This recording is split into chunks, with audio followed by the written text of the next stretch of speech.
5-minute chat with Gay about his testimonial year. And we promised to have him in and out in about 5 or 6 minutes. He does not know of this setup. And his wife Caroline has absolutely undertaken not to breathe a word of the secret to him. And lots of other people have had the secret for the last couple of weeks, and they have undertaken also not to mention it to him. So pretty well we know that he doesn't know what's going on. And as soon as he arrives outside, we'll get a quick shot of him arriving at the main door. But meanwhile, we have people to talk to him, and especially we have Jack Charlton and Jimmy McGee here with us to pay tribute to him and just to talk about what he means to them. Jimmy, you're a great man at paying a tribute. Speak to me about this man. Well, if you knocked around football in Ireland, I'm talking now about the mid-70s, late 70s, or indeed any era, but that one in particular, you'd kind of know who was doing well and what was happening in schoolboy and junior football. And the talk around was about this fellow who played out the Dunleary way with Dalkey United. And he was supposed to be extra special. But the question mark always in my mind is, why doesn't some League of Ireland club take him on? Well, that was answered for me by a man called Charlie Walker at St. Patrick's Athletic, who signed him for the Inchicore Club. And eventually they began to call him, the newspapers did, the Black Pearl of Inchicore. But he was more than that, he was a total gem. Because in League of Ireland football, he could have played it with his overcoat on. And at this time he was not a kid, he was a young man, but he wasn't a child. And here he was playing centre-half in a league that he came into very late, for reasons that I don't know, nor am I going to go into even if I did know. But in playing League of Ireland football, he would absolutely dominate, as though he could glide above the match. Now, I'm exaggerating, obviously, to make the point, but he could suspend himself and look around and glide headers right and glide headers left. His tackling was sure. And of course, if he wanted the ball booted out in the Cammock River or headed out there, he could do it as well. So here was, in one fell swoop, thanks to Charlie Walker, the finished article. And the professional footballers, in an Irish context, the Professional Footballers Association of Ireland gave him their award, I think it was 1982, 81-82 season, as their top player. That's voted by the pros themselves here. And of course he was gone before you could say Paul McGrath. He was gone to Manchester United, and Ron Atkinson. And the rest is history. The man beside me here knows all about him, knows how good he was, knows what he had to go through to be as good as he was. But at that time, he was extraordinarily shy. I know he's still shy, but goodness me, you wouldn't get boo out of him at that stage. So there's an old cliche that says he did his talking with his feet. Well, he surely did, and his head. Well done, Jimmy. Take it up from there, Jack. What do you reckon? I only had him for 10 years, and I still don't understand him, to tell you the truth. We had good days and bad days with Paul. We had problems with him in the later stages. We had great days with him in the early days. He was... I used to try and explain to people about Paul as a player and his attributes to the game. Like, if somebody was running away from him, Paul could change up again and catch him. I never saw anyone outrun him. I mean, he never looked that quick, but nobody ever outrun him. He just sort of put his foot on the accelerator and caught him, did the job, and got rid of it. He had far too much ability when I came here. We actually first started playing with fullback, but then we moved him into because he had two good centre-backs like Mick McCarthy and Kevin Moran. I didn't want, and with plenty of centre-backs. Paul had too much ability to play as a centre-back, far too much.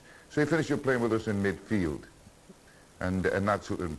Remember, he used to say to him, when you go on the field, look at the guy you're going to play against, and don't shout or do anything, just smile at him. Because Paul has got that sort of smile, a bit like yours at the moment. Okay? He's got that smile that sort of says, yeah, it's okay. You understand? You know what I mean?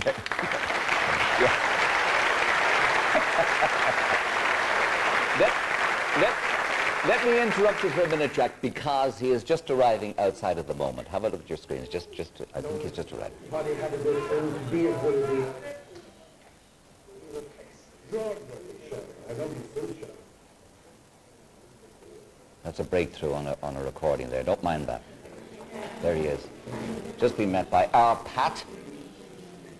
And she's just saying, you better go to the toilet now, she says. And taking him in. Very good. So, yeah. Very good. All right then. Right, back to Jack. Sorry for interrupting you, Jack. Go ahead, yes. Somebody said he was looking for the toilet there. He wasn't. What was he looking for? I'm not going to tell you. No, he's over all that now. I mean, but we had some wonderful days with him. He's just smiled. He just smiles at you. He never says very much. He just then you stand and talk to him about what you want him to do in a game, how you want him to play, how you want him to perform, what you want him to do, and just never ask a question. Never say to you, well, why do you want me to do this, or why do you... No, just like you came in there. But you treat him almost as a son. I would like, yeah, I love Paul. I mean, I loved all the lads that played under us. I mean, we really did. We had good relations for years. But I mean, I love Paul. He's a bit different in some way. We ought to look after him.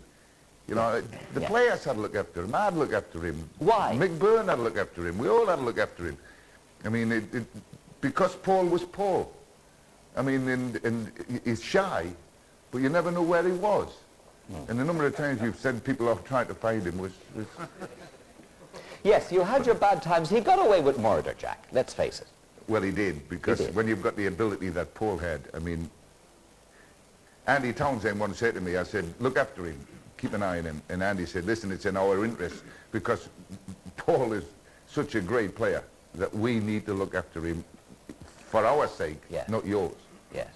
And he was dead right. I mean, Paul was, he played him full-back, goalkeeper, outside right, centre forward, any way you wanted, and he would give you a performance. Yeah.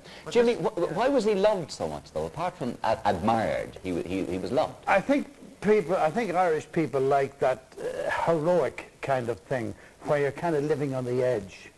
There was always that thing, you know, about Paul, let's call it the knees. Will the knees hold up? Will he hold up? Yes. Will he be there?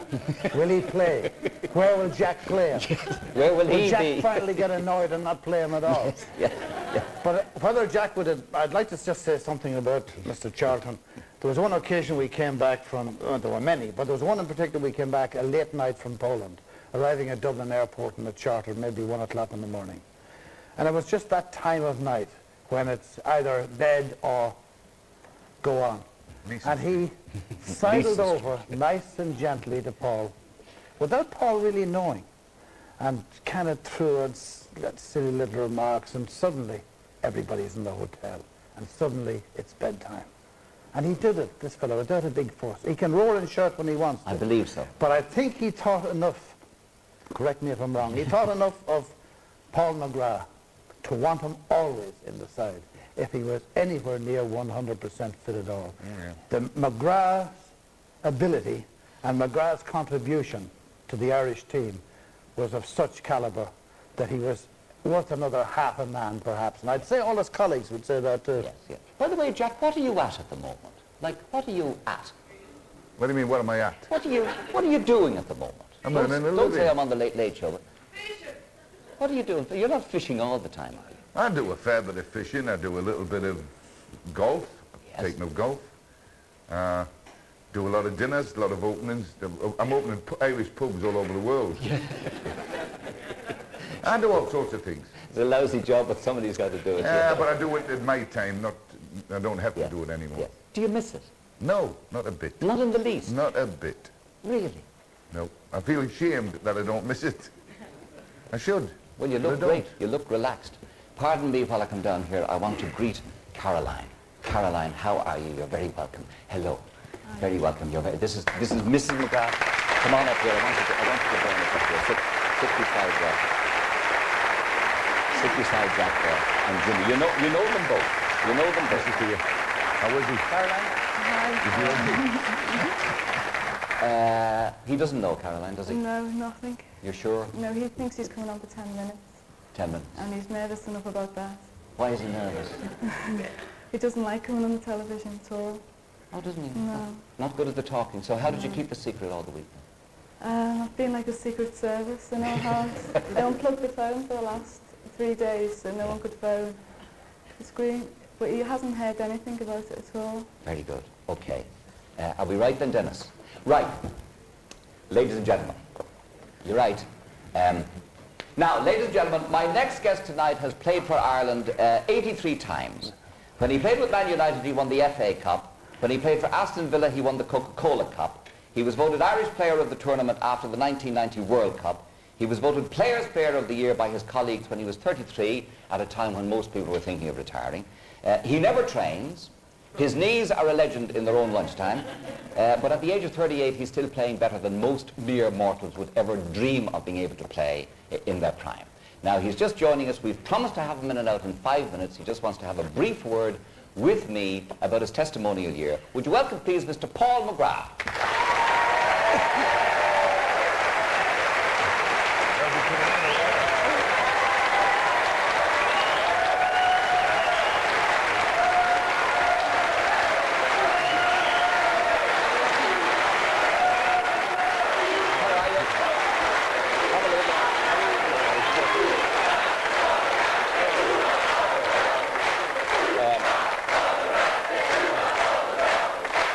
Faces, you know. Come over here and sit. Come over here and sit. How are you then? Not too bad, not too bad. Not too bad. That's Jack Charlton, and that's Yeah, I've Jimmy seen that McGee. face, And that's Caroline. You're well, are you? Yeah, not too bad. We've sort of pulled a fast one on you. Sorry about that. I thought as much, yeah. There's a few people here who want to say things about you and all of that in your testimonial year. The testimonial match will be when now, Paul? Well, we're hoping it's going to be the 17th of May. Of May, yes, and this is the whole year. Now, you've just signed a contract with Sheffield United. Are you going to keep going then? Is that the story? Well, if I can make it past this season, I'm going to try and go for another one. Try and keep going. Do you think you've slowed down at all, or getting doubts about that? No, I think I'm as quick as ever, but obviously...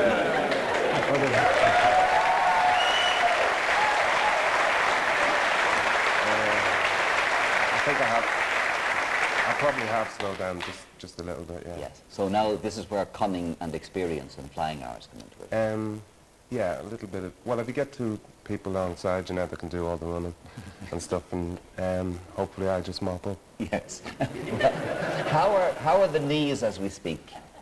They're not too bad. I mean, they haven't given me a problem since I went to Aston Villa, and there haven't been a problem since. I see. What do you reckon you're going to do when you finally stop playing, Paul? Panic, I suppose. There's not a lot I know other than football, so, you know, it's a little bit worrying, but I think Caroline's going to take care of things. Oh, really? She's the brains in the what does he mean by that, Caroline? That's what he thinks anyway. Yeah. I mean, is he sending you out to work or something? Is that the arrangement? Sends me out my turn to play football and anything. I see.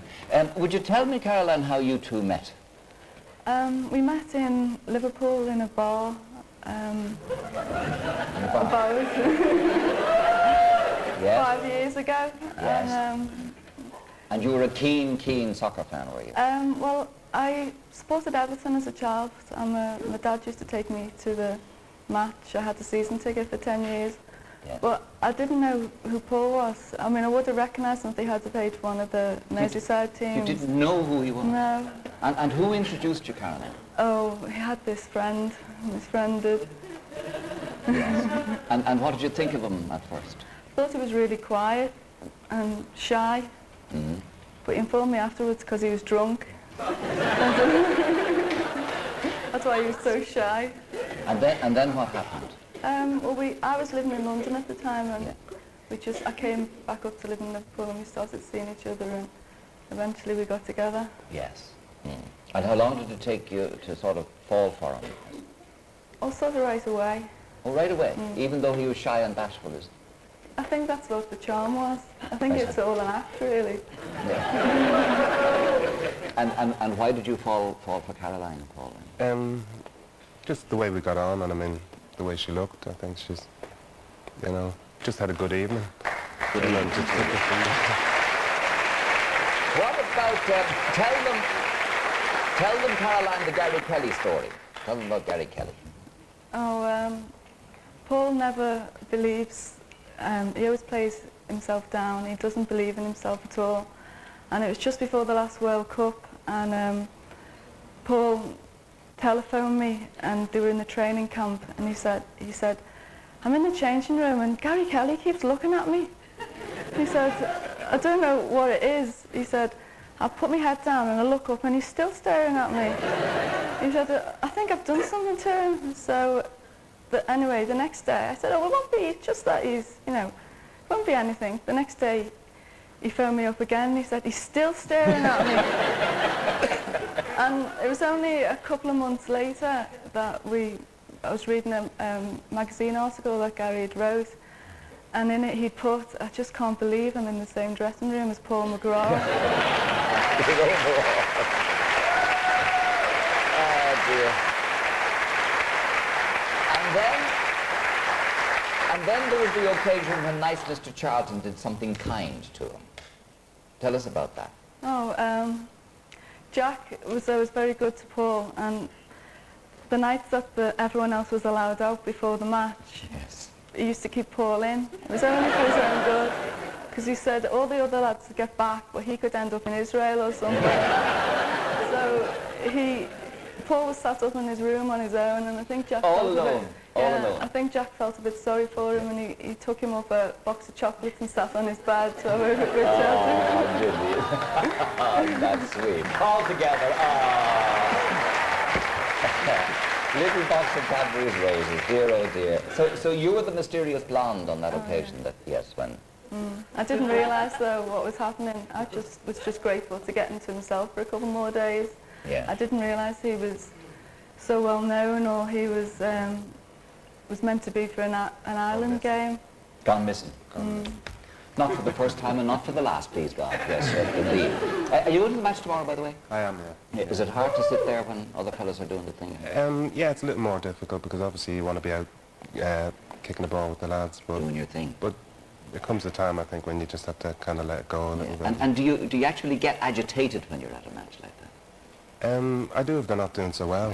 Yeah, but no. I mean, I'm just gone back to being an Irish supporter now, so it's, you know, I think that Mick is building a great team again, so, you know, I think things are looking good. Now, who's been the greatest influence, would you say, Paul, on your life so far? I think there'd be three people from Dalkey who, you know, took me under their wings way back then before I ever played for Manchester United, and that would have been Tom Cullen, Frank Mullen, and Johnny Dunn. And Johnny Dunn, yes. How did they do that?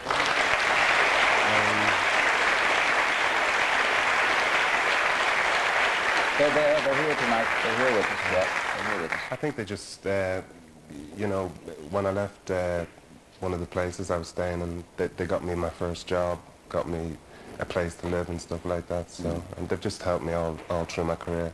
If I have had problems like maybe missing an odd game or something, I've rung them for help, or they've rung me and given me a kick in the pants and stuff Taking like care that. of you. Yeah. Yeah, well, they're here to pay tribute to you tonight. Now, you're agitated. You're all taken by surprise, and you're sort of, you know. I tell you what, we'll let you settle down.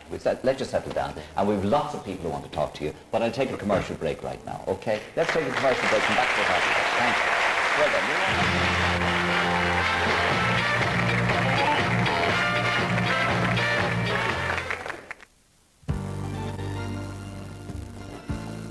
At Statoil, our price promise means low fuel prices wherever you see this sign.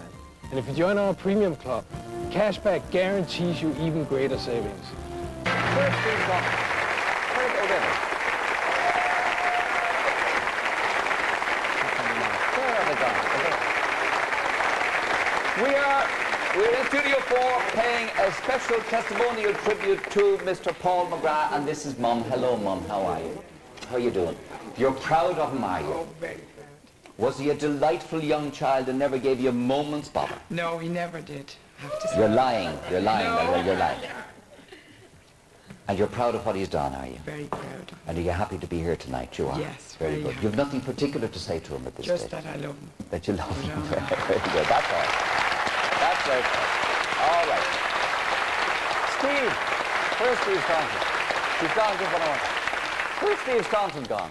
Where's he disappeared to? Where's Steve Stockton? He's out. Oh dear, oh dear, oh dear. Where's John Aldridge? He's gone as well. I was supposed to talk to them. Here they are. Come in, Steve. Come in, John. For God's sake, I wanted to talk to you at this stage.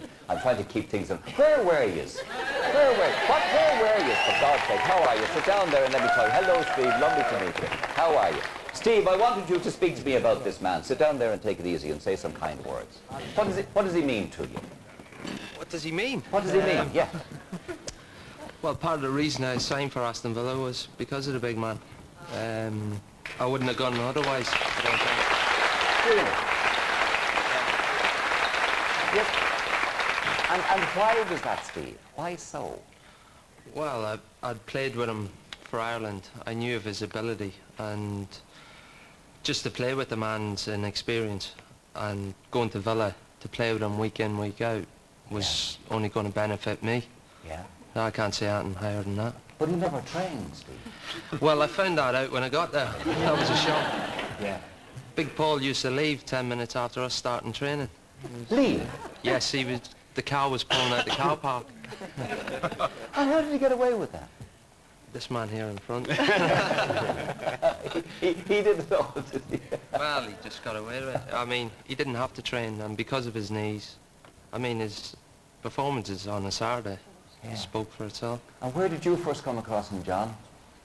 To be fair, I played against Paul when I was at Oxford United, and we were playing Manchester United at Old Trafford this day, and I always give as good as I got.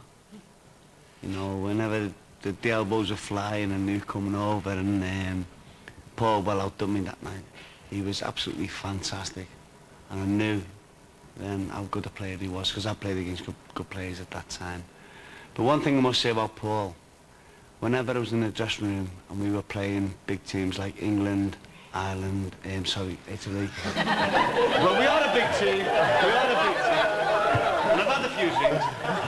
But whenever we played big teams... Mr. Keane, please behave yourself. Please. Germany, Italy, you name them. I used to be sitting down there, listen to Jack speaking, and I'd look around the dressing room and you'd see great players amongst you, and I'd look at Paul and I'd think, you know, I wasn't the confidence player ever, but I'd look at Paul and go, if I'm going on the field with him, that'll do for me. And that's from my heart.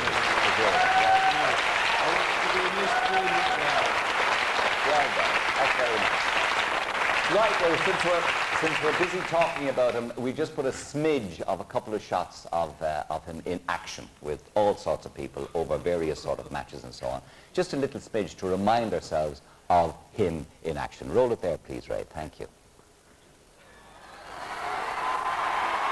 Paul McGrath. Paul McGrath.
Oh, wondrous days. Happy, happy days. Now, obviously, the lads who are going to play tomorrow couldn't be let out the night before the game unlike certain other people. But they wanted to wish you well, Paul, and they're all gathered over at the Forte Post House Hotel at Dublin Airport, where they've been all week. Can we see them there, Colette, please? Who's actually there? I think Mick is there. Is he? There's Mick McCarthy should be there, and Packy Bonner, and Tony Cascarino, and Roy Houghton. There they are. Good evening to you, boys. Good evening. How you doing? Mick, how are things going then, Mick? They're going great. We started watching this. We're all dying laughing at all those lads talking in the audience. They've not had a drink, have they, any of them? Unfortunately, yes. Uncle Arthur Guinness has been extremely kind to supply some beverage for us tonight in the audience, and you spotted it straight away, I presume. That's just the reason why I didn't let this lot come out tonight. Very, very good thinking. What are your feelings about tomorrow, Mick? I'm looking forward to the game, as I always do, and we want to win the game. What have you got to say about Paul here? What are you smiling at, Paul? I've only good things to say about Big Paul. He made my job a lot easier. I had 57 caps for Ireland, and I think we had a lot of clean sheets, and we got a lot of credits, but I think having Big Paul in front of me and in front of Kevin made our job a lot easier. And it's an easy job playing behind him, believe me. Packy is there too. Hello, Packy. Good evening to you. Hello, good evening. What's it like then being the last fella behind Paul in a match? Well, I think Paul was one of the rocks that Jack built his whole team around, and he was a tremendous player. And I think before you went out and when you sat in the dressing room and you looked around, you seen Paul. He didn't say much, but when he was there, he was huge confidence to us all. And I think between himself, Mick and Kevin, my job was simple. I just had to shout at them, and he just did what I shouted. You did that well, huh? What have you got to say about his personal qualities, Packy? Tremendous guy, you know. As I said, he's not a talker. He's quiet, but any time you speak to him, he's very, very sensible in what he says.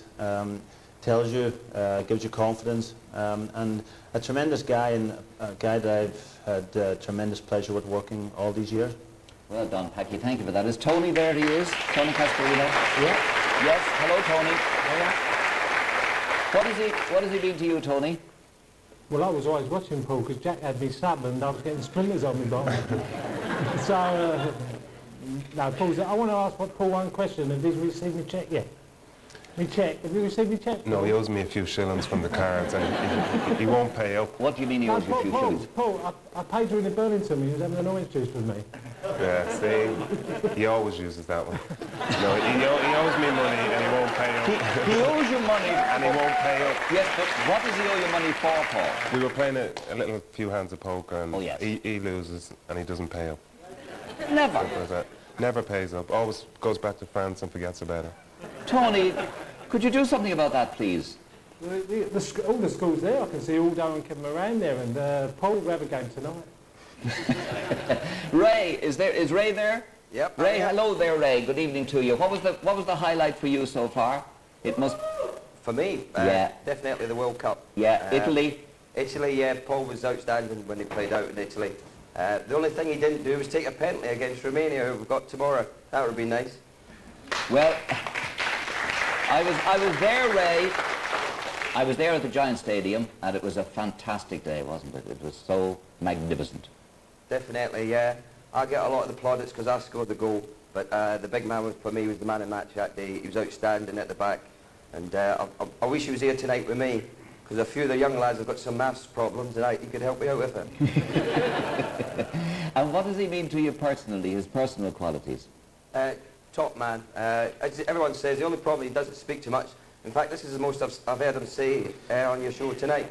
But a great fella. I had 2.5 years with him at Aston Villa, and extremely nice fella. And him and Caroline are a lovely couple with a lovely family. And I think it's testament that so many players tonight have turned up for him. Right.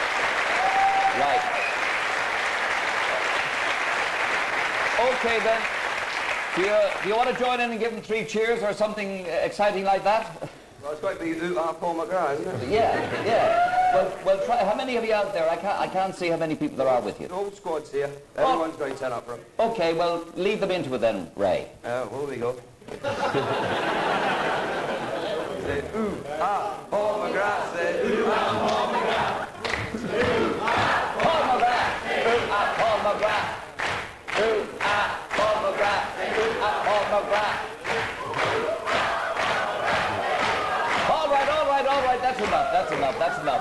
Mick and Packy and Tony and Ray, thank you very much indeed for joining us. And good luck tomorrow. We'll be there watching. Okay, good luck to you. Thank you very much indeed. All the gang at Dublin Airport. Thank you for taking time out. Now, you want me to take a call. Line 4. Line 4. Hello, line 4. Hello, Gay. How are you? Good evening, Taoiseach. Are you well, Gay? I am well, sir. Thank you very much indeed. More importantly, how are you? I'm in great form, and I must say you're having a great bit of fun tonight. I would have loved to be with you and loved to be with Paul, but unfortunately I have to keep on doing a bit of work for the country. And where are you, sir? I'm just up on the border. Where are you? I'm just up on the border, just near Buncrana. I see. And what are you doing there, by the way? Well, I've just been over with John Hume over in the Guildhall in Derry. Yes. It's in Strasbourg earlier on, so I should have been with you and I would have loved to have been there, but I'll be with them all tomorrow in Lansdowne. Well, you're very kind to make the call. Thank you very much indeed. Can you talk to me about this fella? Well, I must say, Gay, I know you've been at a lot of the games, but during that great 10 years, Paul is, I think he's just done so much for Irish football. It's a long way, Paul, from the security guard working in the city, but moved on to Dalkey United, on with Pats, which is very much a club that I know very well and know everyone involved in, before he was spotted by Ray Atkinson, and then on to United, and then on to Billet. But I think what he did for the Irish team and the whole lift that he gave to the Irish team, he played so many competent matches, so many brilliant matches that you were reliving tonight, but I could name several of them. I know Jimmy McGee is there, they're talking about some of the games back over the years, but I remember, in Stuttgart and in Rome and in the States, but in Wembley, in the nil-all draw with England, I think it was probably one of the best performances. 90,000 people, everyone believed that England would beat us that night, and he never put a foot wrong in the whole match, and he's just been so safe both in midfield and at the back for so many years, and it's just been a pleasure watching him, and he's given a great lift, I think, not only to Jack Charlton's teams, but to so many young people watching, so many the young players that are coming on now. It's going to have a good future for Irish football. Well done, Taoiseach. Thank you very much indeed for that. There you are, sir. You never thought you'd see the day when the Taoiseach would be paying you a tribute. No. No. Where are you heading for now, sir? Are you gone? Hello, Gay. Yes. Where are you heading for now? I'll be here for a while, and then I'll be back to Dublin tonight. Very good. All right. Thanks a million for... Yes? Give my best regards to Paul and to Caroline, and I just look forward to, during the winter, doing some work with him and making sure that next year's testimonial is a great success, because he deserves it. Okay. Thank you very much. Good night to you. Now, Taoiseach Bertie here taking the trouble to say a word. Oh, by the way, I have some other tributes, which are people who can't be here with us tonight. First of all, Sheffield United Football Club, Bramall Lane in Sheffield. Sorry, but because of training and weekend games, no one can be there tonight. Paul never trains, but plays in every game. The players at a professional club would never accept this, but with Paul, it's different. They love him because of the man he is, and respect him because of the player he is, and at 38, he's a vital part of our success. From everybody at Sheffield United Football Club. From Ken Doherty. Ken Doherty says, sorry I can't be there tonight with you, Paul. I hope you have an enjoyable evening and a great and successful testimonial year. You shall remain a sporting hero in Irish folklore, and I send you my very best wishes. That's Ken Doherty. Alan Hansen says, Paul is right up there with the very best of all centre-backs in the history of football. Only true class players can play without training at the age of ... The best thing to say to anybody who wants to be a centre-back is, go and watch McGrath play and learn. That's what he is. Neil Ruddock from California sent us a message to say, Dear Paul, sorry I can't be with you on this special night. However, I'm currently reaching new heights in my career. I'm playing for the reserves on Saturday. You've always been my hero, both as a player and as a man. I send you my very best wishes. That's Neil Ruddock. And finally, Ian Rush. Ian Rush says, Paul McGrath was the most difficult opponent I've ever played against. He was never dirty, always clean, and his pace and reading of the game made him a complete player. It is no coincidence that I never scored against Man United for 10 years, and only when Paul left did I score my first goals against him.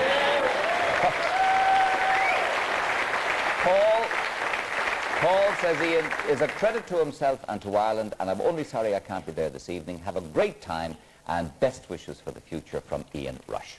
So there you go. Now, they're nice messages for you. Meanwhile, Owen Hand. Owen Hand is down here. Owen, you, I'm told, gave Paul his very first cap. How are you? Good to see you, Owen. Fine, Gabe. You gave him his first cap. Tell me the circumstances of that. Well, I was wearing two hats at the same time. I was managing St Patrick's, which they had sold Paul to Manchester United, and also Ireland at the same time. And maybe Paul can answer this one. People said St Pat's were trying to push me all the time to give Paul a cap. To this day, I don't know the reason why. Maybe Paul could tell me. Suggestions about other things. Really, it was very difficult to bring Paul into the situation at the time because we had such great players in the centre-half position. We had Kevin Moran, who's here tonight, we had Mark Lawrenson, we had Mick McCarthy, and we had David O'Leary. But the very first opportunity that I got was against Italy, a World Cup match in Dalymount Park. It was 2nd February '85. Brought him in there, and the usual thing if you're an international manager is you bring lads into the friendly games before you're going to put them into the World Cup, the real important things. Paul took the opportunity. I mean, we knew, everybody knew. Unfortunately, I didn't get the real opportunity. My phase finished late '85, and then Jack actually got the full benefit, and of course used him very wisely, as we all know. But there's one thing I would like to say about Paul, and it's something that I never said to this day publicly. I hope Paul doesn't mind, and I never told Jack because I had words with Jack about when he took over. Paul's first cap, as I say, was against Italy, and we were in the hotel, and the usual thing when you're an international team manager, you have a curfew, and I think it was the Monday, we played on the Wednesday, and you say to the lads, they knew the rules type of thing, you're out lads, but let's have you back in by 11:30, midnight at the latest on a Monday. Tuesday, you're all in watching films or whatever. But on the Monday, it's his first involvement with the international team. There's no sign of Paul. At 12? At 12. There's no sign of Paul at all that night. Oh, no sign at all? No sign at all. I mean, his first cap, his first involvement with Ireland, so Terry Conroy, my assistant, the next day we're kind of thinking, what happened like? So we get Paul and we say, Paul, you know you're with the international, you're with Ireland now. And Paul's logic was quite simple. He says, but I don't understand. We're in Dublin. I live in Dublin. What am I doing here? I mean, there was no answer to it. The only thing I could say was, you know, like it carried on like that. He didn't mean anything wrong. He said, well, I want to be with my mother and whatever, my friends around Dublin. Why should I be with strangers in a hotel? I don't know them. Well, fine. I got hold of Frank Staple, and Frank was the captain at the time. I said, listen, how are we going to handle this one? I don't want the media to know about this. He's starting a great career. Let's keep it quiet. Let's have a quiet word with him and say, listen, we could be in Moscow. We could be anywhere else. We've got to be together as a squad. We've got to obey the rules, or else all the lads are all over the place. You've got nobody, which happened with Jack a few times. So he continued in the same vein. But Paul, as we know, I mean, an absolutely brilliant player, a great ambassador too. I mean, that was Paul's makeup, and part of the love that, I mean, the lovely things that he does. You've got to like him for doing things like that, in a certain respect. Gives you a heart failure. But I think, you know, Paul, I've known Paul since obviously that time and onwards. It's off the field. I mean, he's such a perfect player, a gentleman, never booked or anything like that, an absolute gem of a player. Jimmy summed it up with the way he glides through games and all that. But off the field, I think that's what he impresses everybody. He's such an unassuming guy that you couldn't have. I've seen him like talking to kids. He'll get a big head after tonight. He will, yeah. He deserves it. He deserves it. He's a lovely man. He deserves everything that he gets out of football. And I hope he finishes up a millionaire and maybe 10 times over. Well done. Well done. That's beautifully said. While I'm on the subject, you've had a bad bout. How are you, Owen? How are you? I'm fine. I'm great. I'm on the Late Late Show for the first time ever. You know, that's Sorry about that. No, I'm fine. That's great. You got if over I it. can give a little plug, say thank you to the staff and the nurses and the doctors in the Mater Hospital, because I spent 4.5 weeks there. You did. Just publicly acknowledge what Well they did. done. Lovely to see you. And you're very welcome. Very welcome. Thanks very much indeed. Thank you very much. Now, Paul, certain people wanted to come tonight to be here and to perform for you. And our first musical guest is well known to be a huge Aston Villa fan, sorry about that, but also a huge fan of yours. And when we phoned her to invite her onto the show on this special night, the screech she let out of her could probably have been heard on Mirror. Anyway, she's here to sing her brand new single. It's called Love Me. Let's have a welcome, please, for Frances Black. Frances Black.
right.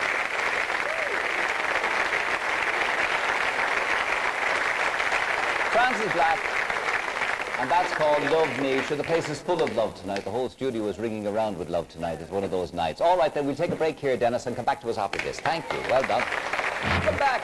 Paul, I have to tell you, Paul, that Eamon Campbell of the Dubliners just finished playing in Holland, in some unpronounceable place in Holland, and he happened to call home, and he was told that a tribute to Paul was on the Late Late Show, and he just had to ring and say, on behalf of the Dubliners, to say you're one of the best players ever, one of the nicest fellas ever, that they could ever hope to meet, and congratulations and well done from everybody in the Dubliners. Eamon Campbell. Eamon Campbell. Yes, now, sir, what did you want? Who are you, sir? Who are you? Hello, Gay. Hello, how are you? doing? Yeah. Mike Barry's my name. What? My brother-in-law is here somewhere. Your brother-in-law is here somewhere. He'll be back in. What do you want to say about your brother-in-law? He's Charlie, 50. come on and sit down, He's 50 please. today. Charlie, come on and sit down. What? He's 50. He's 50, but he's not here. And he is, Paul, you know, Esmond Carroll? Esmond Carroll, yes. Yes, I do. Yes, I know, yeah. And he's 50 today. Yeah. And you want us to wish him a happy birthday? Yes, please. Well, you start then. Yes, you start. Yes. This is my brother Billy. Yes, that's your brother Billy, yeah. But that's not the one, that's not the one. Ezzy is... That's Billy Barry. That's Billy Barry, yes. Not- The other not Billy Barry, Billy Barry, yes. The There's Billy. Ezzy. Oh, there's Ezzy. How are you, Ezzy? We're delighted to see you. And relieved.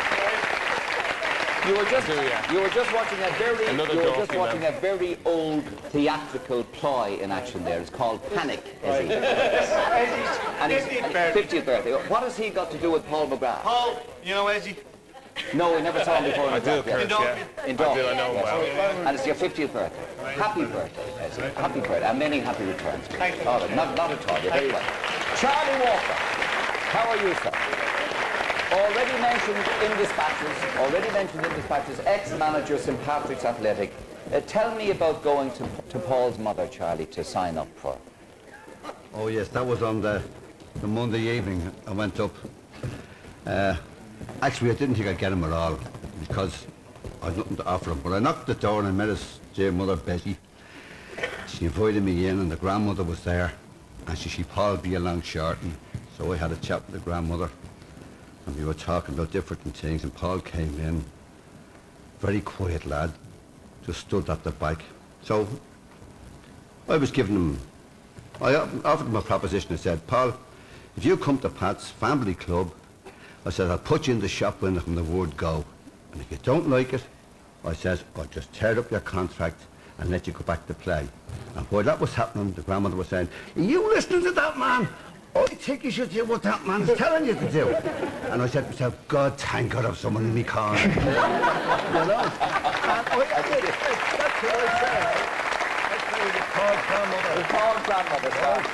Dear, oh dear. And tell us what Matt Busby said about him then. You went over to the match. Oh yeah, Paul, I went over to see him play his first, was it? His first match against Spurs. Yes. And after it, we were up on the meeting all the plebs up there, and Matt Busby came across to me and he says, that's one hell of a lad, he says. He says, you sent over. He says, I'm very pleased. Well, I says, coming from you, I says, he must be good. He must be from that. So well that was. That's lovely, Charlie. Thank you very much indeed for being with us. Father Aidan Coley, good evening to you, Father. You're very welcome. He was working in CP Security, was he, with you? That's right. That's where we met first, yeah. And what was the security firm, presumably? Yeah. That's right, CP, based in Jones Road at the time. Yeah. What were you minding? We're minding a hospital of all things, believe it or not. Yes. The James Connolly Memorial above in Blanchardstown. And in case anybody had run away with it. And were you were a seminarian at this stage, were you? No, well, I was in between seminaries at this time. And believe it or not. How many seminaries were you in, Father? Well, I sort of got my P45 to the first one. Yeah. So that's where we met Paul then. Yeah. I think that I really want to hand something up there, that he's a very unassuming guy, you know. Yes, yes. And I remember even distinctly one night that we had a team with CP, and Paul, we would sit inside in parts of the hospital, and you know, I was picking the team, and most of CP that time was cultures, you know, it's down the country, so most of the cultures would go home for the weekend. Paul never told us anything at all about Dalkey or anything like that, so I said to him one night, I said, we'd only 10 players, and I said to him, I said, "Do you play football?" And Paul says, "Yeah, sort of, you know." And I says, well, I said, "Look, I said, we've only, you know, we were playing Maynooth tomorrow, Maynooth College, and they were runners up in the Collingwood, the InterVarsity Cup, maybe 12 months before that." Yeah. And I said, "We're short a player, you know." So I said, "Would you play?" Yeah, he said, "Sure, I'll go along." He said, "I'm sure about it, like, you know." And I said, "Look, I tell you what, I'll put you in goals," I said, right?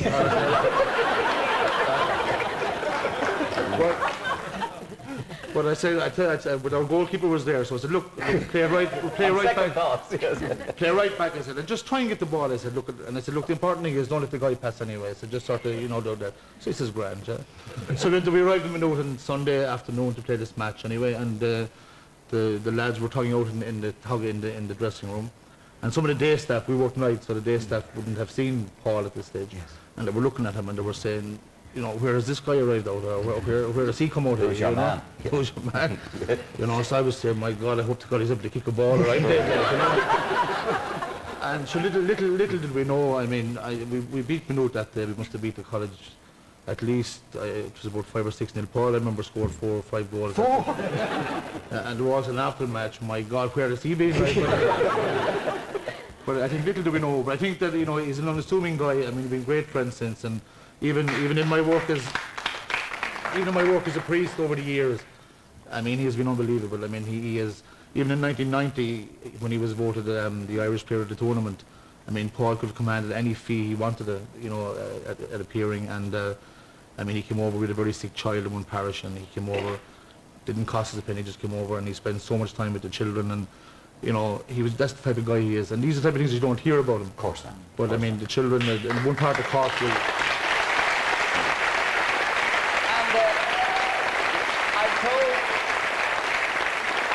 He does sing from time to time, Bob. Yeah, your producer is saying he's like this, well, as I was saying, yeah, he's the first coloured person I heard singing James Connolly. He might sing tonight, maybe, I don't know. Oh, that'd be right. He might indeed. You may wonder, thank you very much indeed, Father. Where are you based? Where are you? Well, Castlelyons at the moment. Castlelyons? Castlelyons. Oh, Castlelyons, I think you are. Yes, I see. Okay, well, thank you for being with us. You're very welcome. Pleasure. Thank you indeed. Now, ladies and gentlemen, you may wonder why I'm decked out in a northern scarf. The thing is, we want to thank Aer Lingus, first of all, for the cooperation on many of the flights in connection with the show tonight. But the Blarney Woolen Mills down on Nassau Street are celebrating their 10th anniversary this very day, and there was all sorts of special offers and quizzes and so on going on there. But they also made a special scarf. Note it is green. Note it has the word Ireland on it, but special Paul McGrath tribute, Late Late Show, and today's date. And they've made one for everybody in the audience. Everybody in the audience, from Blarney Woolen Mills, especially for the day that's in it. Don't I look lovely? George, have a scarf, my love. Have a scarf. There you are. You might, if you stick around long enough, you might get a second one. Norman Whiteside, there's Norman Whiteside. How do you do, sir? How are you? Now, you share digs with this man. You share digs with this man. He's panicking now. Yeah, he's panicking. Yes. So tell us the dirt on him then. There's been enough lovey-dovey stuff and huggy-wuggy and reaching out and all of that sort of stuff. Yes? Hi, Paul. Oh, how's it going? Paul and myself actually sort of... We're drinking buddies. No, we were quite sort of quiet in digs. I mean, we played cards, etc. Apart from that, we went out every Monday, Tuesday, Wednesday, Thursday. But we had a lovely time. I mean, I can just say what everyone else has said previously. He was a superb guy, and it's a pleasure to know. But Norman, tell me about the 2 trousers lying on the floor beside the beds. Oh, right. Yes, Norman? No, it wasn't like that at all. Yes, it was. That was in Amsterdam, that one. No, actually, what actually happened was we lived in digs close to Old Trafford. Yes. Which a couple of, should we say, a couple of bus rides away. So Paul, being what he was, got his head together and says, why are we getting these 2 buses? Why don't we just get 1 taxi outside the digs? And took us straight there. So we used to go to bed, not together,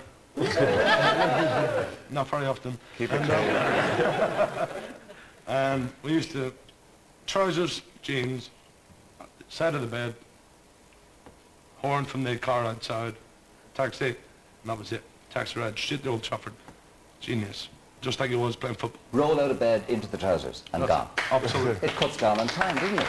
Well done. How are you, Kevin? Good to see you. How are you, Mr. Kevin Moran? Ron Atkinson and yeah, there was a little occasion actually with Paul. We'll just go on to that. People talk about Paul earlier on, talking about how quiet he is and shy he is, but the word to me, I think Paul is modest, and I don't think he realised just how great a player Paul McGrath really is. You know what I mean? We all do, but he doesn't, and that's what makes him such a special person. Really, is because it's great to realise there's nothing worse than a player knowing how great he is. Paul was a great player. He doesn't realise it. We all do, and we're here to appreciate it.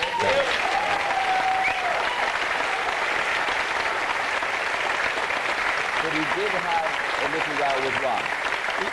He did have. It was very early on in his career when he came over to Old Trafford, and I can remember he was called into Ron's office, and we were a bit surprised because usually you wonder what that's about. I thought maybe it was because Ron's just about to tell him how good he's been playing, how well everything is going, and all that. And the next thing he comes out afterwards, and I said to Big Paul, as he called over there, he called either little man or big man. And Paul obviously was called a big man, you know. So I said, how did you get on? He says, I can't believe it. I said, what happened? He says, well, he called me and he says he's delighted with how I'm playing. He says, I think I'm going to make it here. I'm going to be a star. And he says, I'm strong. He says, in the air, on the ground, everything. He said, but he doesn't like his centre halves wearing earrings. Earrings? Earrings. So it was only then I realised that Paul had a little stud in his ear. Yes, he has one tonight. He has one tonight, exactly, yeah. But he's always had. He was way ahead of his times, not only in football, but obviously in... I don't know whether it was because maybe Ron was a little bit jealous, because he didn't want someone else having all the jewellery, you know. Yes. But I always remember that was so. After then, that was it. Paul never wore jewellery to training, never wore it on a match day and all that. But maybe on the old social occasion, we always noticed the old stud was in the air when he went out. Earring out. Earring was out with regards to centre house. Yes. And he was fond of asleep as well, I'm told you. I roomed with him for 10 years. I can tell you that on the Irish team, and people wonder, hey, what was he like and all that. He slept and slept and slept. He loved to sleep, and that's the reason why. What people don't realise is, for a professional footballer to be at the very best, you need your sleep. Of course. He got his sleep. He got his sleep. Well done, Kevin. Thank you very much indeed. Where's Jimmy Walker? Jim, how are you? Physio, Villa Physio. The one arm, was he in trouble at one stage in the world? We were down in London. We were playing in the Coca-Cola Cup final on the Sunday. Yeah. And there was a knock on my door at 3 o'clock in the morning, and I opened the door and it was Paul. And he said, I've got a terrible pain in my left arm and I'm really struggling, so I said, well, you better come in and we'll have a look. Couldn't really, he was in terrific pain, but we couldn't really find anything with the movements. Couldn't find any problem with it.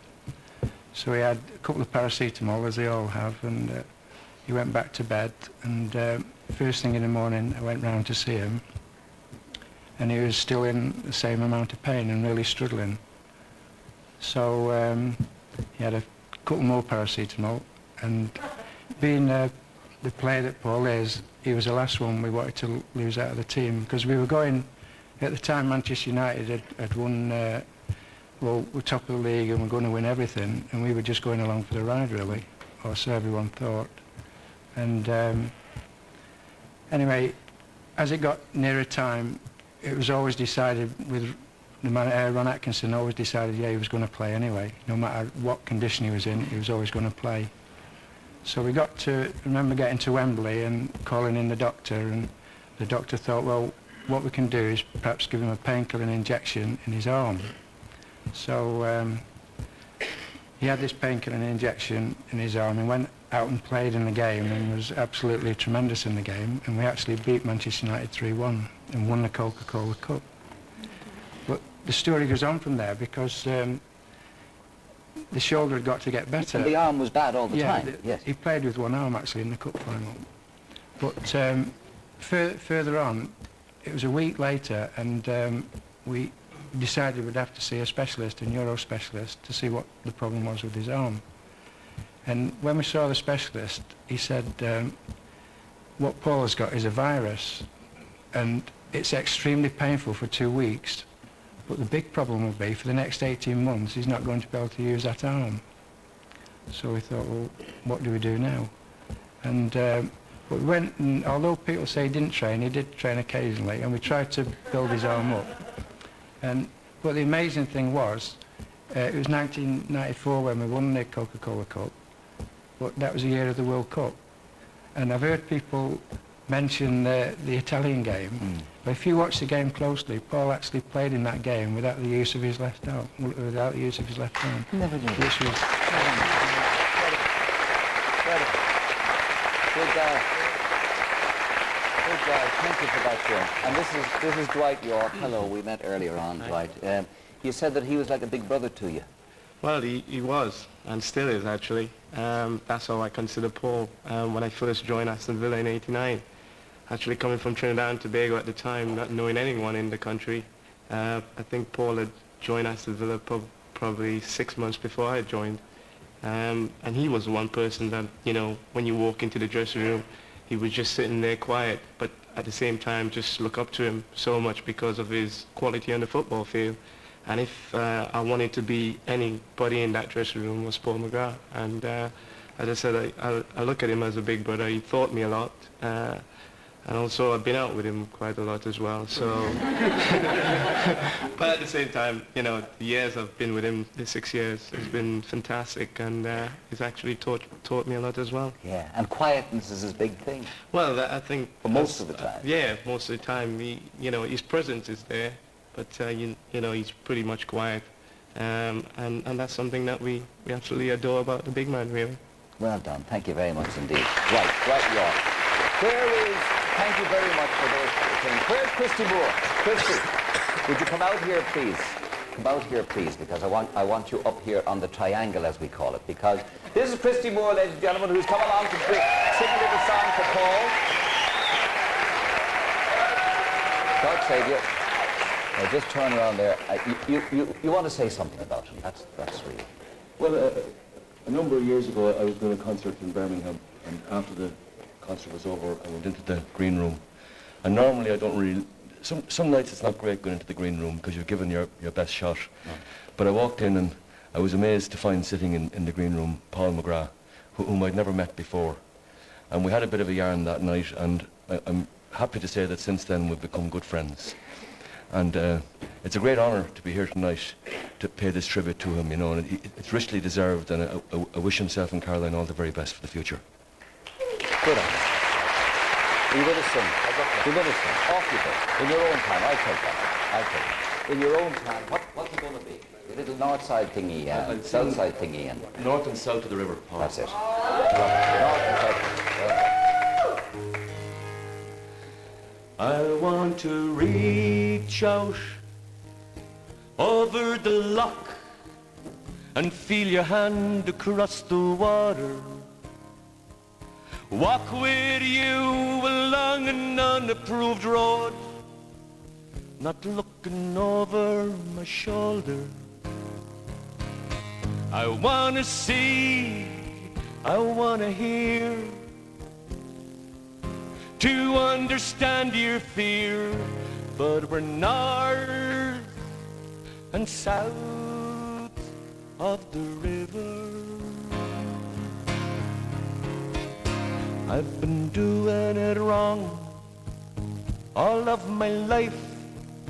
This holy town has turned me over. A young man on the run from what he didn't understand, as the wind from the loch blew colder and colder. There was a badness that had its way. Love wasn't lost, it just got mislaid. North and south of the river. Can we stop playing these old tattoos? Darling, I don't have the answer. I wanna meet you where you are. I don't need you to surrender. There is no feeling so alone as when the one you're hurting is your own. North and south of the river. There's some old songs are not worth singing, and some of the old bells are not ringing. North and south of the river. North and south of the river. Good luck, Paul.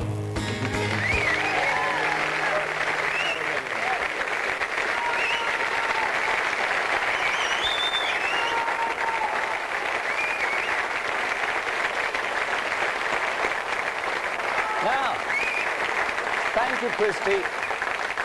Don't run too far away, Christy, in case we might be in need of you later on sometime. But Christy has been kind enough to bring a copy of his collection Part 2 for everybody in the audience. For everybody in the audience. From Christy Moore. Where do I want to go? I want to go to Roy Keane. How are you, Roy? Good evening to you. And you're very welcome, sir. How are you, first of all? Not too bad, thanks. Not too bad. So how long will it be? What's the word? It'll be about 8 or 9 months, I'd say. 8 or 9 months. 8 or 9? Yeah. It's a long time. It is a long time, yeah, but you just got to get on with it, you know. Yeah, you're not feeling good about that, I bet. No, not too bad, you know. As you said, you just got to get on with it. And do you mean you can do nothing with it, right? Like, Well, after the operation, I'll be in a brace for up to 6 weeks, and then I'll be in the gym, building my leg up, so... Yeah. Are you in pain? No, not too bad. I'll probably be in pain in about 2 weeks' time You after will? the operation, Yeah. but at the moment, not too bad. Yeah. Okay, what do you want to say about this Well, guy? you know, what can you say? You know, the funny thing is I played with Paul for about, fortunate enough, played about 30 games with Paul with the Irish team, but I never really, you know, knew Paul because he's obviously very quiet. And fortunately, I met him on holiday 2 years ago and got to know him and Caroline, the kids and whatever. And, you know, as I said, what can I say? As the lad said, he's a great bloke and, you know, a fantastic player. But he rang me last week, you know, about the man. He rang me last week after I found out about the injury. And he says, "Oh, I sorry to hear about your injury." I says, "Thanks, Bob, for ringing." And he says, "Well, you know, no, you have to be careful, you know, don't be, you know, it's a serious injury, don't be going out and don't be drinking too much." I says, just really, you know, I says, "Paul, you really giving me a lecture at the moment." He says, "You're right, I'm sorry," and hung up, and that was it. Well done. But he was a boyhood hero, was he? Of course he was, you know, Time, Todd, yes. you know, obviously watched the World Cup in 1990 and the championships in '88, and you know, as I said, I was very fortunate to play with him. And when I was a young player, you know, he was the one player I looked up to. Yeah. And I've been fortunate to play with him and got to know him and Caroline and the kids, and Yeah. it's brilliant. Great. So you are taking care of yourself and you're not drinking too much and you're not doing any of those things that No. Paul wouldn't recommend. No. You know? Yeah. I see. I'm sorry about the injury, but Okay. you'll be good. I'll be You'll all be right, good. You'll be all right. Okay. Thank you very much indeed for being here. You're very welcome. Thank you both for being here. Thank you. Jimmy McGee, you wanted to say a word about Paul in the context of... Oh yeah, we were talking earlier on about how good he was, and I mean the country of Ireland has produced some tremendous players over the years, many of whom indeed are in the audience. What a midfielder we could make with Keane, Whelan and Brady here just alone. But what I was really saying was about centre halves. There's some great centre halves in my lifetime, like Con Martin, the partnership of Lawrence and O'Leary, and about 40 years ago a guy called Charlie Hurley, who was an absolute dominant central defender, and I think Sunderland voted him the most popular player of all time. But of all the guys that McGrath reminds me of, and older followers of sport will remember, the great John Charles of Leeds United, who went to Italy. They actually looked alike and played alike.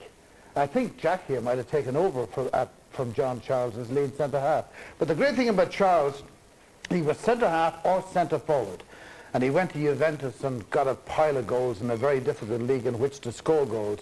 So you could say, well, Charles could do that, but McGrath could only defend. But Charles, to my knowledge, never played as a key man in the midfield. And in case you're wondering how McGrath would have done, apart from getting to the priesthood in a minute, how he would have done as a striker, do you remember the occasion in Orlando, that match against Holland in the last World Cup, when he put the ball in the net with a magic piece of control? Alas, it was disallowed, but just to show anybody who didn't believe that he could play anywhere. So I think the highest tribute I can pay to him would be to say that he was as good as, if not better than, John Charles. Yeah. Looks like him. Even looks like him. Jack, are you disputing that, Jack, or agreeing with it? Sorry? Are you disputing that or agreeing with it? Well, in my opinion, John Charles is probably the most effective player that I ever saw. I mean, John was a centre forward and a centre back, but he never, like you said, he never played in midfield. But went to Italy and did absolutely wonders. I mean, Paul never went to Italy. He played all his life in English football. He would like to have done it if the money had been okay, but he was... You wanted to? Well, I would have liked him to go, yeah. The difference in the... I've got to apologise, actually, to Mick McCarthy and Kevin Moran and one or two of the other Irish centre-backs, because I said Paul McGrath was too good a player in midfield to play as a centre-back. I wasn't being derogatory to Kevin in them. What I was trying to say was, your midfield is only as good as your back four. Your back four are only as good as your midfield. I'll get it wrong the right way. It's only as good as your midfield. Yes. Your back four tell your midfield, particularly your two centre-backs, where to go. And I had two of the best centre-backs that ever played at motivating people in front of them. They tell people where to go, who to pick up, who to mark, who to tackle, where to get, which position to take. The one thing that Paul lacked, if he lacked anything in his game, was his ability. He would listen, but when you played him as a centre-back, he never told anybody in front of him what to do. And I used to say to him, please, you know, yell at somebody now and again. Do something to motivate them in front of you. But you could never get him in now, if he had one fault for me, that was it. I wanted him to shout and push people, but he never, ever would. And then we finished up playing with him and Phil Babb, and Phil Babb never would either, so if I went from one extreme to the other.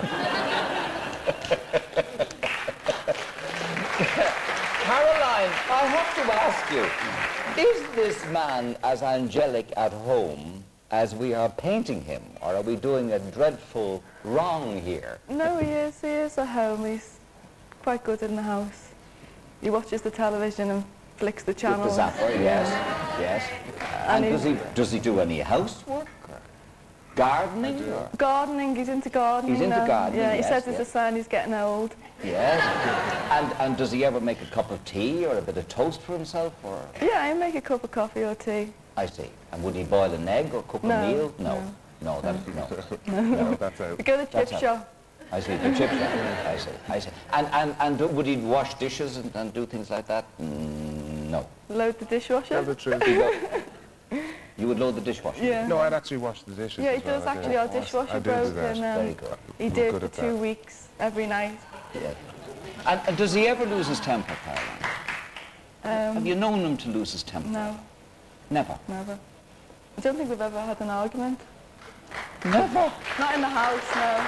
There could be one after tonight, Been out, but not in the house. There could be one after tonight. Could be the first one after tonight. Yes, Jimmy. Incredibly angelic, that. Isn't in fact, he may have missed his vacation that time he went down to the should have been over there. I'll tell you one thing, he could have been a good product for the priesthood. Absolutely. At that rate of going, anyway. Yes. While we absorb that thought, we'll take a commercial break. I'll come back to us after this. Thank you very much indeed. We've more music for you after this. Yes. Very good. Very tribute to Paul McGrath, and our next guests are rather a divided group, I am informed. The lead singer is a dedicated Sheffield United supporter, and that's grand. The others appear to be more interested in Sheffield Wednesday, but then you can't have everything. But they are united in their absolute regard for our guest of honour tonight.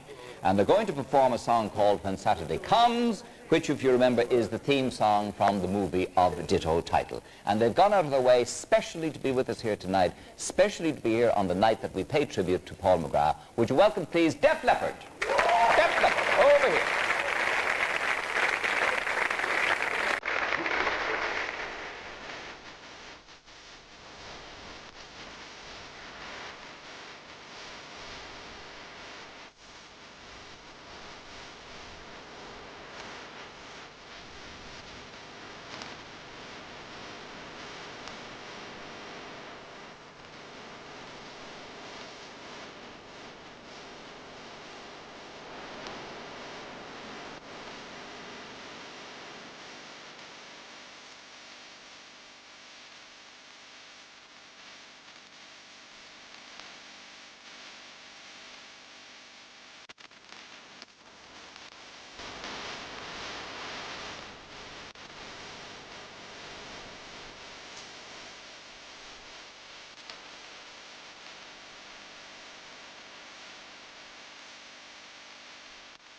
Def Leppard. And when Saturday comes. Now, ladies and gentlemen, way back in 1990, Galway Crystal made special crystal lamps for all the Irish squad, and you got a special one, did you not, Paul? Got a lovely big Galway crystal lamp. Yes. You still have it, I presume? I do, yeah. You do? What's the smile on your face? No, I do have it. It's not in good condition. It was a beautiful, big, apparently, Galway crystal thing. Lamp. And what happened to it? One of the sons threw a marble at it. Which son threw a marble at it? Mitchell. Mitchell? The mischievous one. I see. Threw a marble at it? Yeah. And smashed it? He did. Where is it? Well, it's in bits in my garage, I think. Well, I'm sorry about that, because they just wanted to be associated with tonight. You know, all the team got one, didn't they? They did, yeah. Yes, and because you were you were player of the tournament, you got a specially nice one. And it's gone. Smashed. Yeah, it is. Well, no, we got a couple of things that year, but we got a lamp. Yeah, that's the one. Oh yeah, that's the one he smashed. Yeah. A marble. He smashed that one. Well, that kind of ruins my story, because Galway Crystal wanted to be associated with tonight because they made this presentation to you in 1990, and they have a new pattern called the Clara Suite, which was launched last August and is phenomenally successful in Ireland and especially in America. And they wanted to present every member of the audience for this occasion with 4 of their special glasses from Galway Crystal. So there's one for everybody in the audience, 4 lovely glasses. Some good presents and bits. Well, hard luck then. Well, you have the 4 glasses anyway, Paul. No, I'll have them. Have the 4 glasses anyway. Where's Liam Brady? Down here. Liam? Liam, are you there? Speak to me. How are you? You're very welcome. God save you. What have you got to say? How are you? What have you got to say about this fella? Well, I think it's all been said. The man is without ego. Yes. He's a great footballer. He still is. I didn't really get to know Paul, even though we were playing together. You didn't really know him. You know, your researcher rang me up and said, "Can you tell me a story about Paul?" I can't tell you a story about him. He was either the only time we saw him was when he come on the field, and he performed brilliantly. Got to know him a couple of times. What's Whiteside sniggering in the background? Don't mind it. I tried to sign him when I was manager of Celtic. Not many people know that. Paul and I met in his house in Manchester, Ron Atkinson had intimated that he was prepared to let him go. I think Paul had gone astray.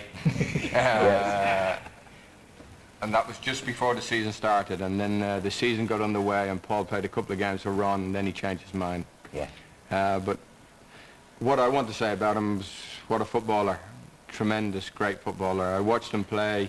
Well, I was lucky to play with him, but I watched him play in 1990, and for me, he was the best player, not only for Ireland but in the World Championships. Nice to have you with us. God bless you. Thank you. Ronnie, how about yourself? What do you reckon? What do you reckon then? I was delighted when Jack decided to play in midfield. As he said, he didn't talk a lot, but he listened. So I could tell Paul where to run, and then I didn't have to do that much running there. And that was a great gift to you, wasn't it? It was a great gift. He was a great player. He could play centre-back, right-back, midfield, and wherever he played, he could do it easily. Yeah. How are you today? Are you good? I'm very well. Are you good? Well done. Thank you for that. Frank, what about yourself? Frank Stapleton, how are you? Oh, yeah, thanks. What have you got to say to us about this guy? Well, I see a lot more of Paul these days than I did when we were actually playing, because our kids go to the same school, play in the same school team. And obviously we get, when Paul isn't involved with training, we come down and we watch the kids playing, midweek mainly, but on the Saturdays he's away. But I think everybody's said everything, and people keep asking, what do you think about Paul? I think we've, over the years, we've all read things in the tabloids, and for me, none of them were ever true. He's gone off the deep end a few times, but I think everybody that's known him, especially people in Ireland, I think, don't ever believe what they've read in the paper. People do about certain things in tabloids. They just read and say, yeah, that must be true. But I think when it comes to Paul McGrath, we actually know what he's about. Very good. By the way, Frank, these kids who are playing, his and yours, any promise at all? Could you? They're a lazy couple of sonsos, that's what I guess. They show no promise at all. They've got ability, they may have inherited or whatever. Yes. I think I've said to Paul along, we keep looking at them and saying, well, it isn't anything to do with ability. I think maybe our background, we've given them too much of a cushy background, and it's made it more difficult for them to develop the sort of background that we've come from. We've had to fight and strive for. Do you mean they're not hungry enough? Exactly. Yes. Spoiled a bit. You can't help it because of your own kids. And how old are yours? My youngest one is 12, the oldest is 15. They're the same age then. Well, the 12-year-old anyway, and Mitchell is a bit younger, isn't he? Yes. That's correct. Yes. But they're all playing, are they? They're all making it. I mean, I kicked them out there in the morning. Well done, Frank. Thanks for that. Ray Tracy. Hello there, Ray. How are you? Good to see you. You love them because? I've just come back from Edenderry. Huge big wedding in Edenderry, the famous Brereton family. Oh, yeah. And I think it epitomised what Paul McGrath to the soccer fan is about. There's a lad down there, Morley Brereton, and they're all superstars in their own right. They boxed for Ireland, they played snooker for Ireland. There's two of them drinking for Ireland tonight. But they're a great crew and a lot of sports people. And eventually I said, I have to leave. I'm going back to the Late Late. And the whole show was a tribute to Paul McGrath. And I've never seen people, particularly sports people, so pleased that it was for Paul McGrath. Really? They've got great heroes, Roy Keane, Aldo, Liam, over the years Frank. They've all had their heroes. But Paul McGrath has to be, to those people, the greatest heroes. And I think it's probably because of the frailties, because we know of the problems that there's been down the years, and yet, every time he's overcome those, he's still playing as well now as he's ever played. I saw him against Middlesbrough the other night. Yeah. I saw the game against Middlesbrough the other night away, and for the first half an hour, he gave a display that I hadn't seen for years from a centre-half. I think he's something special, and earlier on I heard somebody say, what will he do later on in life? And all footballers, most of the lads are still in the game. Some of us have to work for a living and run travel agencies. But I think Paul McGrath would be the perfect guy that if some association or some sort of people who look after the needy, the poor, or whatever, that Paul McGrath would be the guy to head something like that, because he's overcome all the problems. He's sitting up there tonight, and I think he would show the inspiration, particularly to the needy today. Well done. Thank you very much. That's it. Well, let's talk about that for the minute, because let's not leave it unsaid. You had your problems, Paul. When did the drinking start, and why? Let's talk about it. Do you want to ask Norman that? No. When did it start and why? I think when I first went to Manchester, you know, I didn't know too many players. I mean, there was the Irish lads there, Curse, and I think it was them that corrupted me, really. No, to be honest, I felt a little bit lost going to Manchester. I didn't really drink even before I went. And, you know, they used to leave me in the digs while they all went off the discos and stuff like that. No, but to be truthful, I found it a way of escaping, just, you know, so I could mingle with the lads and stuff like that. So I think I just went probably a little overboard. And did you drink in pubs, or did you drink alone, or well, when I couldn't find Norman and stuff, I used to just drink alone. Alone? Yeah, I think it got, to be honest, being serious like for a minute, it got on me, it got into me a little bit too much, and I just used to drink whenever I could, you know, and a lot of it was done before I went out, you know, well, just to get me out, really. Yeah. You mean you had a few tipples in order to go out drinking? To go out, and mix then, with people. yeah, and then I overdone the tipples and stuff, and I barely wasn't able to get out sometimes, so. And were you drinking spirits or beer? Well, I started off on just, you know, bottles of lager, like, you know, I was trying to just keep up with the lads and stuff, but then it did get in on me a little bit, and I mean, you know, well, I wasn't young then, but when someone goes away from Ireland, goes away from your home and stuff like that, and you know, you look to something, and especially when I got injured, I just felt, because you are alienated from the team, you know, you don't feel like you're joining in, and the team is passing you by, they're playing the games and stuff like that, and you're just sitting on the sidelines with nothing else to do. So, I mean, I suppose you could go playing snooker or something, but I think for me it was just too easy just to go to a bar and have a few drinks. And at that stage, did you find it very hard to meet people and talk to people, strangers? Yeah, I was never very good at doing that anyway. You know, there was a room full of people like there is tonight. I'd be the first out the door because, you know, I'm not really too good at communicating with people, so... but I think I'm getting slightly better at it now, where I don't... And what does Caroline do for you in that respect? Well, I think she's been the reason that I am in drinking now, you know. She's just told me that I can do things without the alcoholic side of things, you know.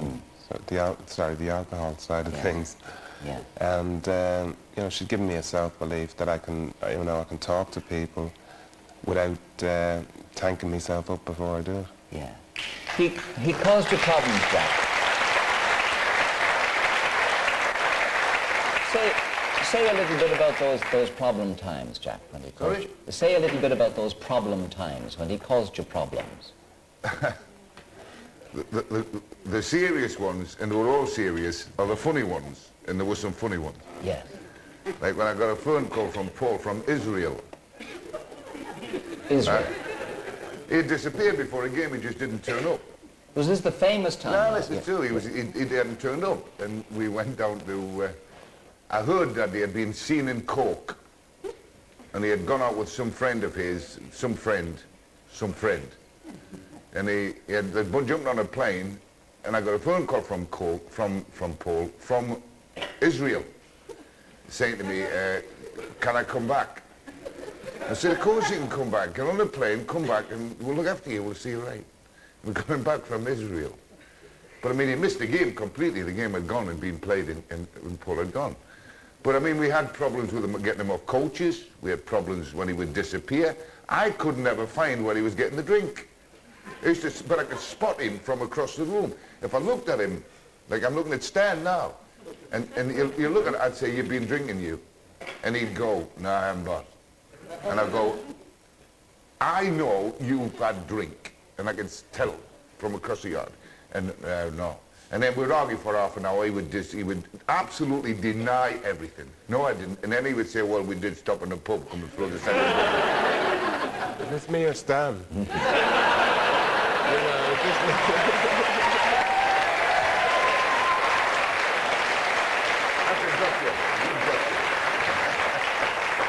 Not you, Stan. Caroline, you're looking very serious during this. Oh no, Paul used to drink just because he thought it gave him confidence, but in the end it just stripped all his confidence away from him. And he realises now, because he doesn't drink, that how much better life is. And can I just say that Christy Moore and Frank Mullen have been a great help in it as well. Yes, in that.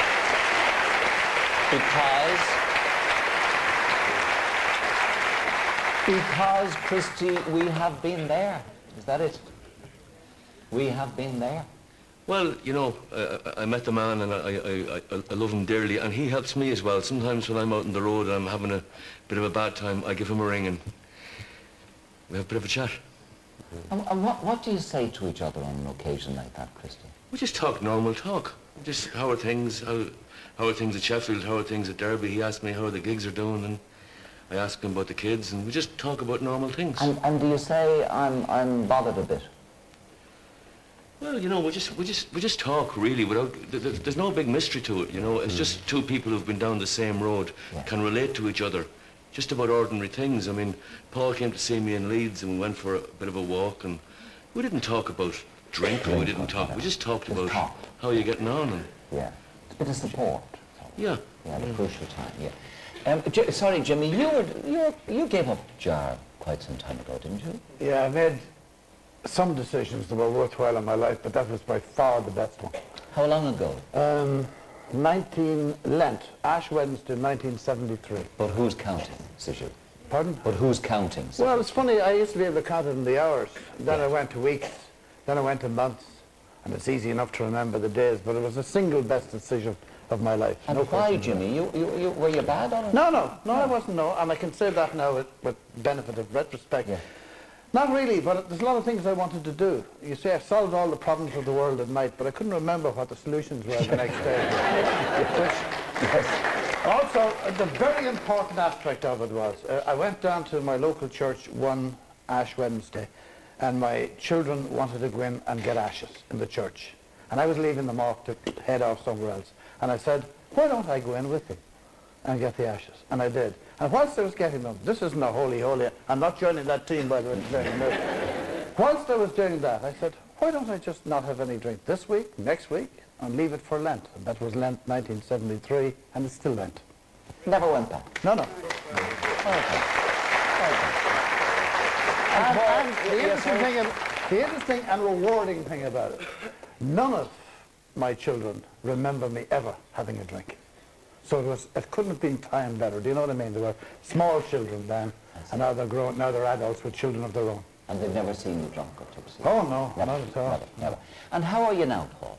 I'm fine. Are you good? Yeah, great. You know, I'm just glad to be playing football again with a good club, and yes, you know, and the drink has sorted itself out. So pretty well. Yeah, I mean, I know I'm not over it totally. Like, No. I mean, it could come back to haunt me, but I'm happy just, you know, drinking water and going out with Caroline. Good. Good on you. What line? Line 3. Hello, line 3. 4, I beg your pardon. Sorry, line 4. Hello, line 4. Hello, Gay. Good evening. Hello, Paul. This is a sequel to, I guess, Liam Brady's story about signing Paul for Celtic. And I don't think too many people know this, but when Paul first made his debut for Pats, I got a phone call one night. I was involved in junior and schoolboy football in Dublin. Who are you? My name is Michael O'Hara from Malahide. Oh, sorry, Michael. Yes. Okay. And I was asked to go and have a look at Paul on behalf of Glasgow Celtic and see if he was worthwhile bringing over trials, etc. So I went to see him play Bows in the following weekend, in Bohemians in a local Dublin derby. And I reckon he was a reasonable player, but he was a bit too slow, and at 22 perhaps a little bit too old. So I went back to Celtic and said that perhaps he wasn't the guy for them, and they should look at a guy called Jacko McDonough, who was playing for Bows at the same time. I'm sure Owen Hand will remember Jacko. So I think the rest is history. It doesn't say an awful lot for my football judgment, but it says a lot for Paul's career that he survived me. But you're sorry now? Look, yeah, slightly. So what do you think of him now, then? The best player I've ever seen for Ireland, unquestionably. The best.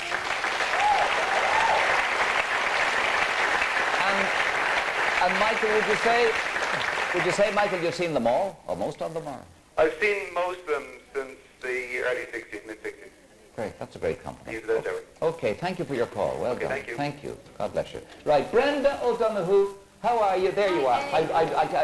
You're within striking distance. What was this?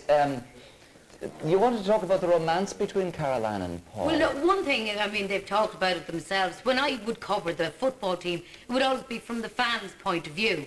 And we were over in Orlando for, whatever, 6 weeks at the World Cup. For Jerry? For Jerry Ryan. Jerry Ryan. I've heard of him. Not many people have, but I have, yes. But there was a lot of women supporters, but an awful lot of men. And all the time you were hearing all about kind of left the wife at home, left the ball and chain at home. In fact, I met 4 guys following the Irish team who brought 4 blow-up Barbie dolls. And they used to bring them to the matches. And it was